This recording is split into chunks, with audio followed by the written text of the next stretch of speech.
Hey everybody, Gerren here.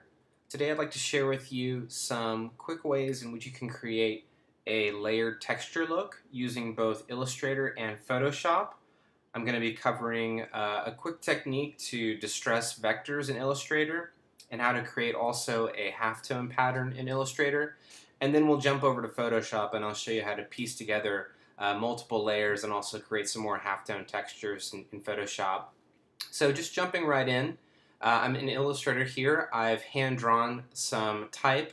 This is a French phrase for "you are beautiful."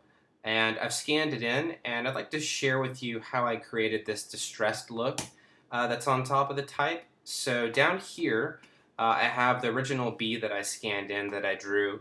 And then when I scanned it in, the paper created this sort of speckling effect when I scanned it in, and when I vectorized it, I got this nice speckly bits. So I'm going to take this and apply it right on top of the bee. I want to make sure that both of them are selected because basically we're going to punch the textured bits down through the bee shape. And the way that we do that is through the Pathfinder shape modes.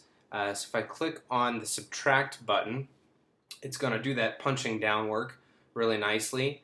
And this is just a great technique to get some immediate distressing effect in Illustrator before you jump into Photoshop if you're going to take it and do more to it. So that's done. I'm going to hit expand and you can see that it's got a really nice sort of distressed speckled look to it. The edges of this bee were already sort of roughed up because they were hand drawn when they were scanned in. But if you had a cleaner shape and you wanted to give it this sort of roughed look, here's a circle that I drew. One of the effects that can get you there more quickly, in the effects menu up here under distort and transform, there's a roughen feature.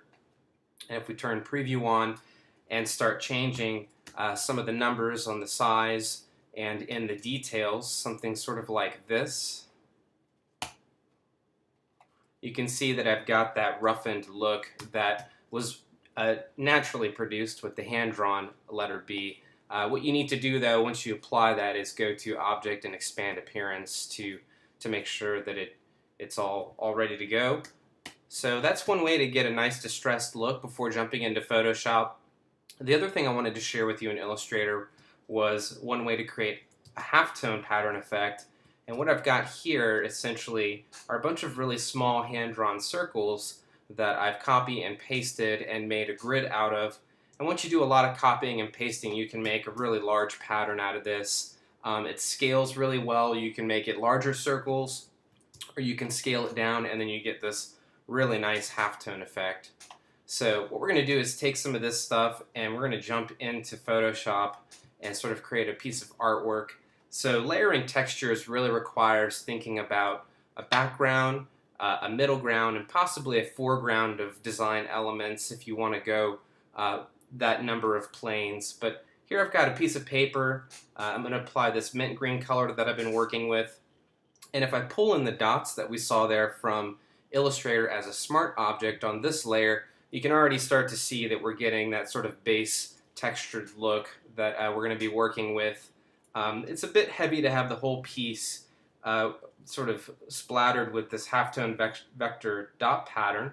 So I'm going to add a layer mask to that and come over here and grab the gradient tool, and using the radial selection, just click and drag from the middle to a corner, making sure that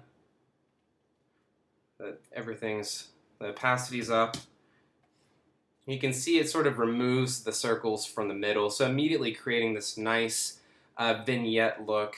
I've got a couple other layers that I was working with, so I'm going to go ahead and start turning them on, some gradients. This layer is really nice. I grabbed a watercolor brush from a site called Bitbox and basically did some stamp work around the edge. I'll take a moment here and show you what that brush looked like.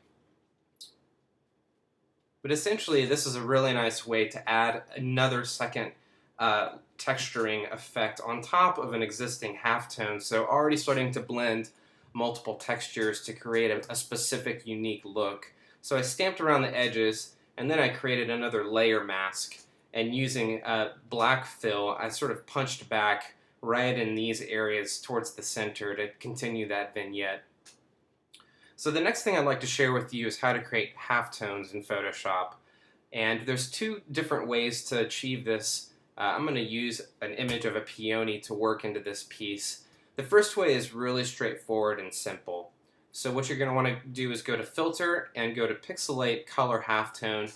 And this essentially will use dots on 4 different channels at a different size of pixel that you determine to recreate the photo using basically a simulated dot print process.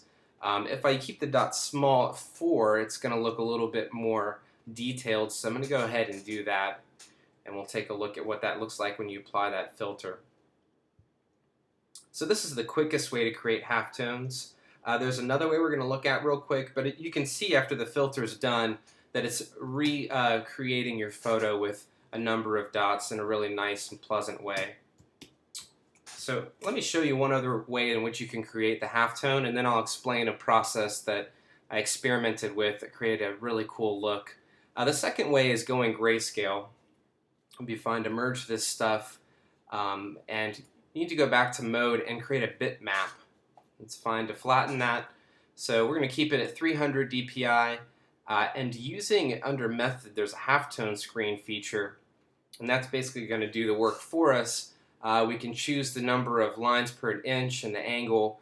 Make sure that your shape is still on the round because we're working with the circle halftone texture today.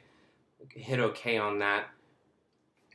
This was a bit more fine, so you can see when I zoom in it's got more of a vintage look to it, but it's all grayscale, it's black and white. So one thing that I did to evolve the halftone look was I brought the images there, I saved them down as TIFFs, and then I brought it into Illustrator. You can see here's that peony flower that we were looking at. This is the bitmap halftone version of that. So you want to bring it in, make sure that you go to Live Trace and click one of the settings under Live Trace.